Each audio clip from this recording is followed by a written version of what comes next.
चुनाव में 86 दिन का वक्त बाकी रह गया है और ऐसे में चुनावी साल में आज लोकसभा चुनाव से 86 दिन पहले तोते उड़ाने वाली खबर सामने आ रही है। अब किसके तोते उड़ेंगे सियासी तौर पर, इसका फैसला हम आप पर छोड़ते हैं और चर्चा हम यहां पर अपने खास मेहमानों से करेंगे। लेकिन पहले जरा ये खबर समझ लीजिए, ये दो तस्वीरें अपने आप में बहुत कुछ बयां कर रही हैं। एक तरफ बीजेपी का अधिवेशन जो आज से शुरू होगा और वहीं दूसरी तरफ उत्तर प्रदेश में गठबंधन पक्का, मतलब बीजेपी की राह में बड़ा रोड़ा अब अटकेगा ही 2019 लोकसभा चुनाव में, क्योंकि समाजवादी पार्टी और बहुजन समाज पार्टी ने साथ आने का फैसला कर लिया है।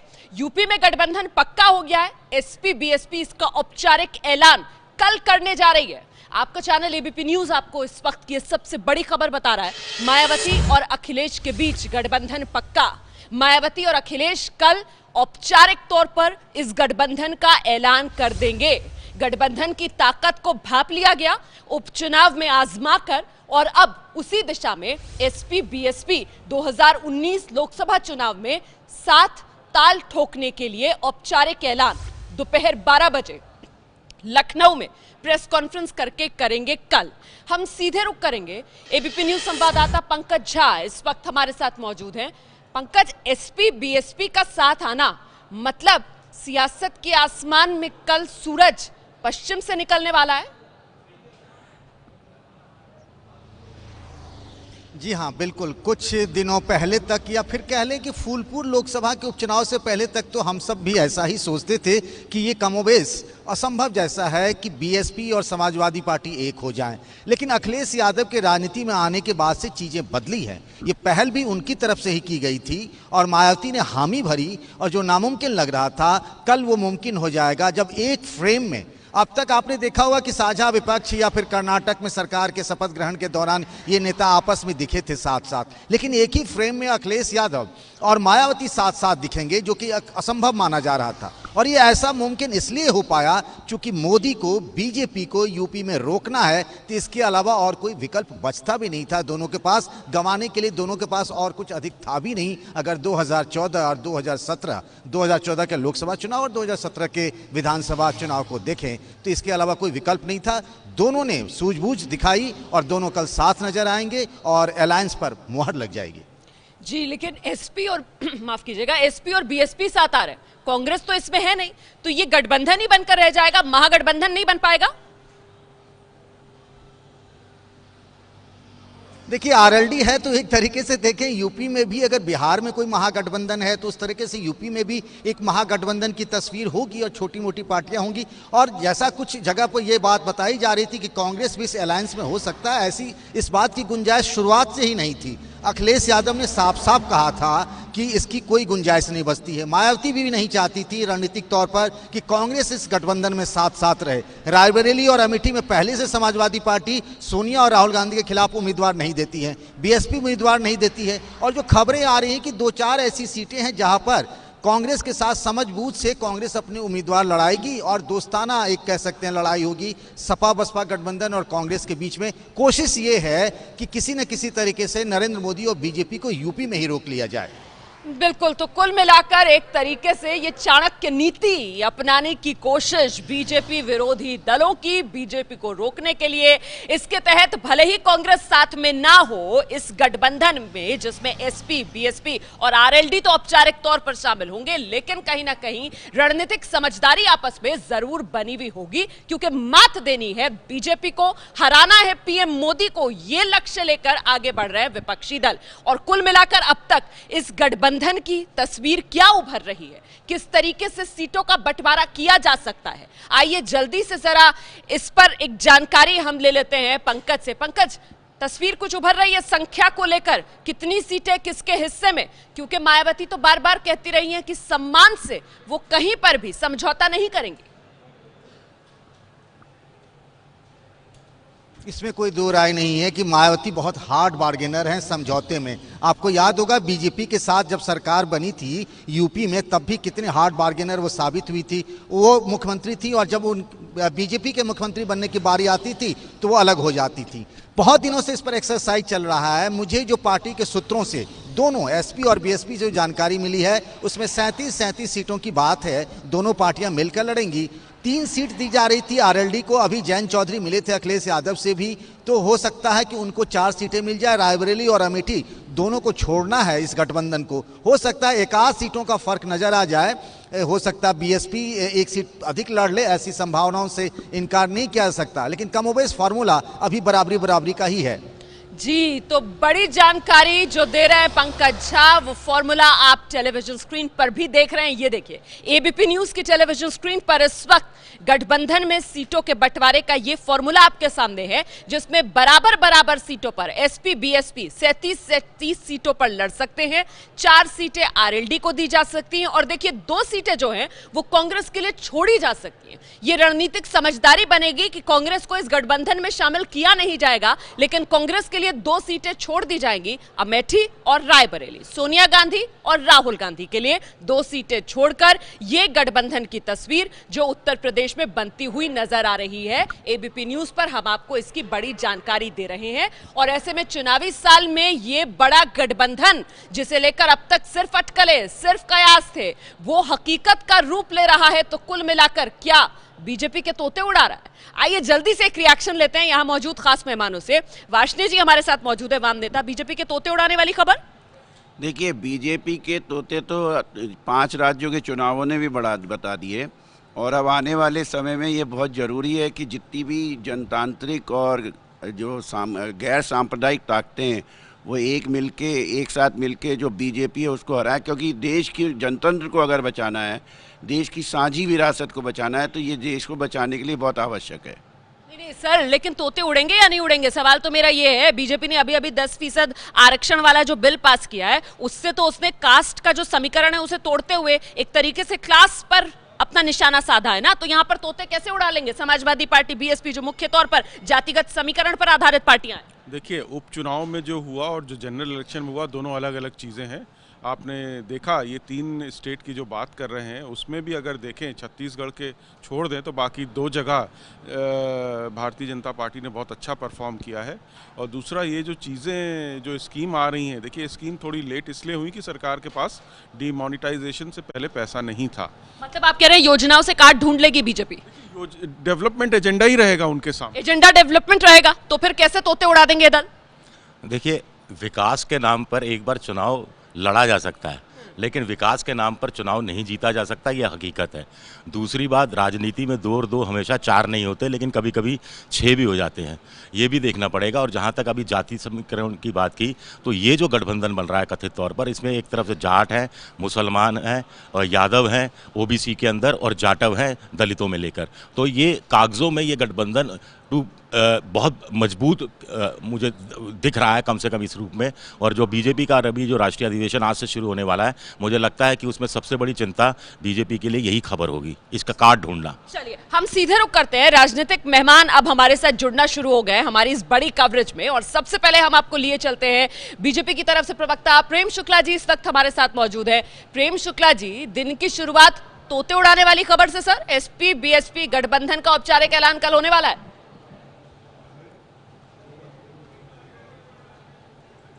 देखिए, ऐसी खबरों से तोते नहीं उड़ा करते हैं। ऐसी खबरों से जिनके तोते उड़े हुए हैं वो कैसे अपने तोते जगह पर आ जाएं, इसकी परेशानी में दिखाई दे रहे हैं। तो समाजवादी पार्टी, बहुजन समाज पार्टी, जब उनके तोते उड़ चुके हैं, जब एक पार्टी जो है 20 सीट से कम हो गई विधानसभा में, दूसरी 50 सीट से कम हो गई, एक के पास लोकसभा में कोई सीट नहीं है, दूसरे के पास सिर्फ जो है अपने परिवार के अतिरिक्त जो है किसी और जिताने का जनरल इलेक्शन में मादा शेष नहीं बचा है, तो उन पार्टियों का आपस में करीब आना जो है वो राजनीतिक समीकरण हो सकता है। लेकिन इस राजनीतिक समीकरण के कारण जिसके पास कार्यकर्ताओं का, जिसके पास समर्थकों का, जिसके पास विकास का, जिसके पास मुद्दों का पूरी तरह से चुनाव में जाने के लिए जबरदस्त प्रभाव हो, वो क्यों इससे तोते उड़े उसके उड़ेंगे? जी, लेकिन प्रेम शुक्ला जी, एबीपी न्यूज पर हम ये आंकड़े लगातार दर्शकों को दिखा रहे हैं कि देखिए, जब भी एसपी बीएसपी आई साथ तो बीजेपी हो गई साफ। जो समीकरण है वोटों का सर, वो वोट प्रतिशत को बीजेपी के वोट प्रतिशत के मुकाबले आगे ले जाता है। तो सवाल ये कि इस चुनौती से कैसे पार पाएंगे आप, और अगर नहीं पार पा पाएंगे तो फिर तो तोते उड़ जाएंगे। देखिए एबीपी न्यूज इसी तरह से 2016 में भी कह रहा था कि समाजवादी पार्टी और कांग्रेस का गठबंधन हो जाने के कारण समाजवादी पार्टी सबसे बड़ी पार्टी के रूप में आ जाएगी और सपा और कांग्रेस की सरकार बन जाएगी।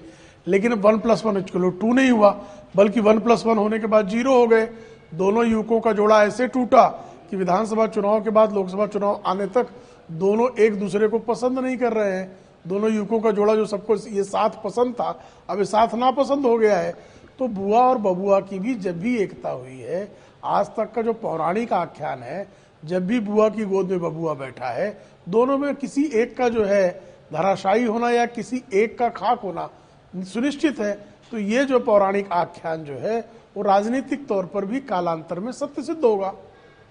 जी, तो ऐसे में प्रेम शुक्ला जी की तरफ से वार्ष्णेय साहब सीधे सीधे यहाँ पर कहा जा रहा है कि साहब ये तो अपने अस्तित्व को बचाने के लिए एक हो रहे हैं, हमारे नहीं, इनके तोते उड़े हुए हैं, इस वजह से ये मिल रहा है। नहीं, ये अस्तित्व की लड़ाई नहीं है। तोते तो इनके उड़े हुए हैं। इनको पता है कि सपा और भाजपा का जो टोटल वोट परसेंटेज है, और उसमें अगर लोकदल और वो सब मिल जाएंगे छोटी पार्टियाँ, तो ये कैसे जीत सकते, समझ से बाहर है। 3 राज्यों के चुनाव जो हिंदी पट्टी के थे और ये जो यूपी है, इसमें 145 सीटें बनती हैं। उसमें अगर हम देखें तो पिछले वोटिंग परसेंटेज के हिसाब से भी अगर वो वोटिंग परसेंटेज उस वाली भी आई अगर इन दलों को, तब भी इनकी कुल 45 सीटों से ज़्यादा नहीं आ सकती हिंदी पट्टी में। प्रेम शुक्ला जी, ओपिनियन पोल का जिक्र नहीं कर रहे सर, वही आपसे मैं कह रही थी कि टेलीविजन स्क्रीन पर भी जो हम आपको आंकड़े दिखा रहे हैं ना, वो नतीजों के बाद जो वोट परसेंट था, और उसमें एसपी बीएसपी को अगर जोड़ लिया जाए तो सर उनका वोट परसेंटेज आगे निकल जाता है। हाँ, बस इतना ही मैं पूछ रही थी आपसे। जी जी जी जी जी रोमाना जी, ऐसा है कि हर चुनाव का समीकरण अपना अलग होता है। 1952 के चुनाव का 1957 से लेन देन नहीं था, 57 का 62 से नहीं था। इसी तरह से आप 89 का चुनाव 91 के चुनाव में डिफरेंस था, 91 का 96 में डिफरेंस था, 96 का 98 से डिफरेंस था, 2004 का 2009, 2009 का 2014 से डिफरेंस था। कभी भी वोटर जो है वो कागजों में जिस तरह से आप समीकरण बैठाते हैं उस तरह से बिहेव करने लगता, तब तो कार्यकर्ताओं को जो मैदान में जाकर काम करने की आवश्यकता ही नहीं थी। हम कागज पर बैठते, 2 गठबंधन बना लेते और परिणाम ले लेते। चुनाव आयोग की इस पूरी प्रक्रिया का कोई कारण ही नहीं बचता। बिल्कुल, बड़ी बात यहाँ पर प्रेम शुक्ला जो विजय जी कह रहे हैं कि भाई चुनाव जो है वो सिर्फ और सिर्फ मैथमेटिक्स के नजर से तो नहीं देखा जा सकता है ना, आपको केमिस्ट्री देखनी पड़ेगी, आपको और बहुत सारी बातों का ध्यान रखना पड़ेगा।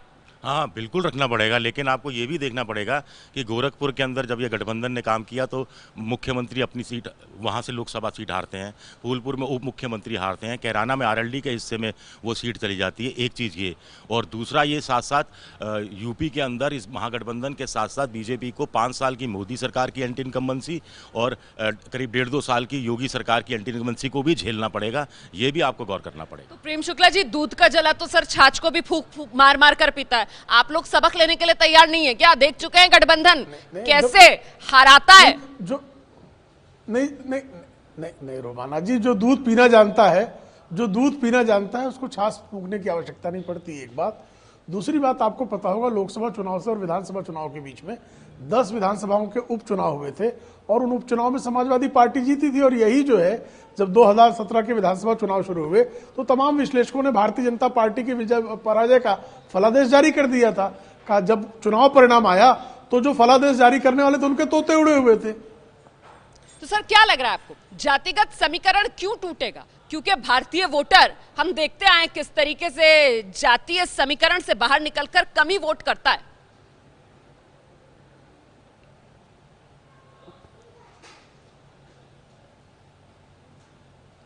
प्रेम शुक्ला जी, मोदी सरकार की योजनाओं पर भरोसा है क्या कि जातिगत समीकरण टूटेंगे और 2019 में मतदाता जो है वो खुले मन से वोट करेगा? देखिए, हम जातिगत देखिए 2014 के लोकसभा चुनाव में भी जातिगत समीकरणों को धराशायी होते हुए सबने देखा था। 2017 के विधानसभा में उत्तर प्रदेश में सारे लोगों ने जाति समीकरणों को भयंकर रूप से धराशायी होते हुए देखा है। तमाम ऐसे चुनाव हैं जिसमें जाति समीकरणों पर से मोदी जी की इमेज, मोदी जी का कामकाज, भारतीय जनता पार्टी के कार्यकर्ताओं का अथक परिश्रम, हमारी नीतियां, हमारे संकल्प, ये बहुत सारे जाति समीकरणों को धराशायी करने में 2014 से 2019 के बीच में बारंबार कामयाब हुए हैं।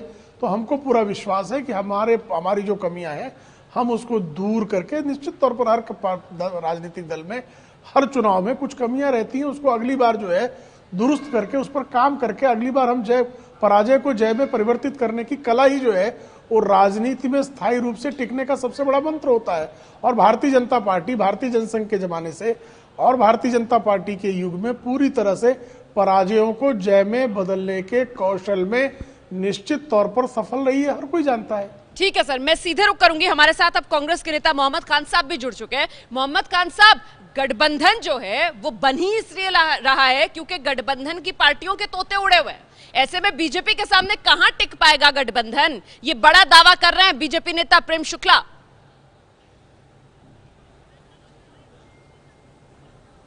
मुझे हैरानगी है कि शुक्ला जी ऐसी बात कर रहे हैं।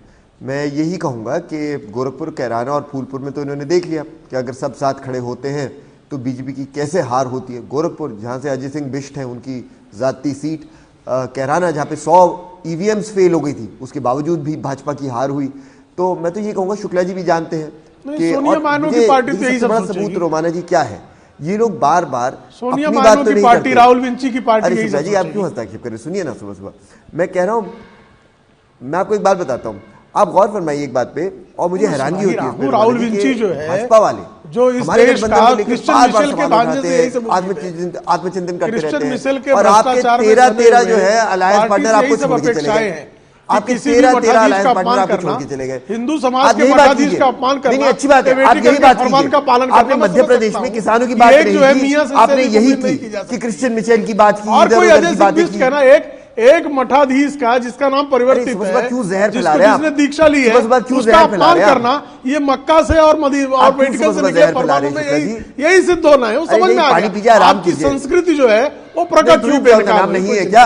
क्या नाम बदल दिया उनका भी? प्रयागराज के साथ उनका भी नाम बदल पानी दिया। पियेंगे ही, आपको पानी हम पिला क्यों नाम चुके हैं, लें आपके उनका? पास आप आप उनको तो जो पानी खिताब के लिए भी देना तरस दीजिए। रहे हैं। ऐसी हम तो दशा अजय है सिंह बिष्ट, कि हम तो आपको अजय सिंह सपा बिष्ट, बसपा हम तो बगल से अजय खड़ी सिंह भी नहीं बिष्ट कर रही है, मिलाएंगे। फिर भी आप ढोल आप बजा यहाँ रहे से हैं। मिला गए हैं, सुबह सुबह परेशान हो गए, दिखा रहा हम भी है वही सोनिया- आप हम लोग भी का सोनिया काज मानो कहेंगे। टुकड़ा साफ होने वाला है, आप हम लोग भी निकाले जाने वाले हैं, रोम आपकी की- शक्ल में रोम दिख की रहा है। भगोड़ी अच्छा चलिए चलिए एक शुक्ला एक जी, करके एक रोज एक जहर करके वाली मेरे साथ राजनीति आप स्टूडियो कर रहे में हैं। मेरे साथ आप करिए, स्टूडियो में देखिए आप अनिरुद्ध करिए। चंदेल जी हैं, जनता देख रही है, समाजवादी मुझे बड़ी पार्टी के खुशी हो रही है नेता। कि आपकी शक्ल जनता के प्लीज सामने एक आ एक रही है। करके आराम से करिए, आराम करिए, से अपनी अगर आप लोग शर्मिंदा अपनी कीजिए, बात अपनी पार्टी रखेंगे को तो शर्मिंदा दर्शक कीजिए। बेहतर तरीके से बारबाला समझ कहते हो, पाएंगे। बारबाला। अनिरुद्ध चंदेल जी, कांग्रेस प्रेम के शुक्ला नेता जी संजय दावा ये मुर्मू कर रहे हैं जिसको कि भाई बारबाला की तोते तो उपाधि से समाजवादी संबोधित पार्टी करते और हैं। मैंने तो बीएसपी के कोई उड़े हुए हैं, अस्तित्व की लड़ाई ये लड़ रहे हैं, इस वजह से गठबंधन बनाना पड़ रहा है इन बेचारों को। नहीं, ये तो प्रेम शुक्ला जी से पूछना चाहिए। गठबंधन हम बना रहे, गठबंधन ऑलरेडी पहले से है।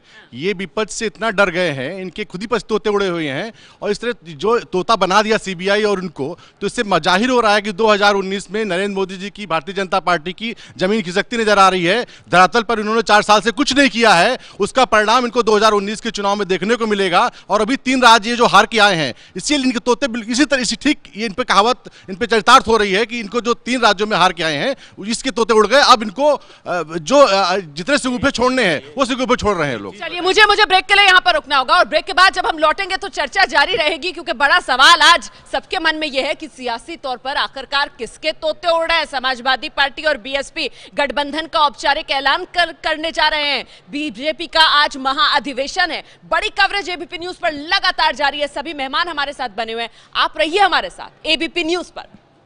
ये है एबीपी न्यूज, आपको रखे आगे।